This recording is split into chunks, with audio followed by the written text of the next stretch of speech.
Tuesday New. Hello, Tuesday.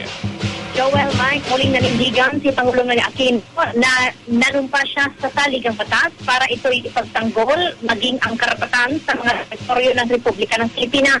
Ito ang binigyan din ng Pangulo sa kanyang pagdalo kagabi sa joint ng ika-114 na taong anibersaryo ng kasarinlan, ika-30 anibersaryo ng Philippines-China Diplomatic Relations at ika-11 Filipino-Chinese Friendship. Sa kanyang talumpati sa nasabing pagtitipon, iginit ng Pangulo na may pangangailangan magkapit-bisig ngayon sa mga Pilipino at Chino para sa ikabubuti ng kinabukasan ng lahat.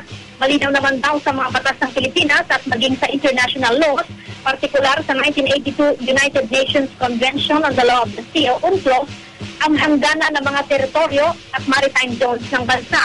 Ayon sa Pangulo bilang miyembro ng international community, obligasyon kapwa ng Pilipinas at China na igalang ang kalayaan at soberenya ng isa't isa sa ilalim ng international law. Inihayag din ng Pangulo ang kanyang pagkalugod sa progreso ng sitwasyon sa bahagi ng West Philippine Sea, partikular sa Scarborough Shoal, kung saan parehong nag-atrasan ang maritime vessel ng China at barko ng Pilipinas.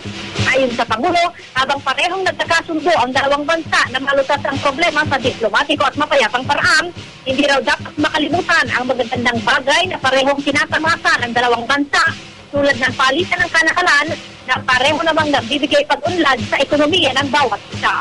Ang inyong kapuso, Tuesday sa Gunyo, nag-uulat para sa Super Balita sa Umaga Nationwide.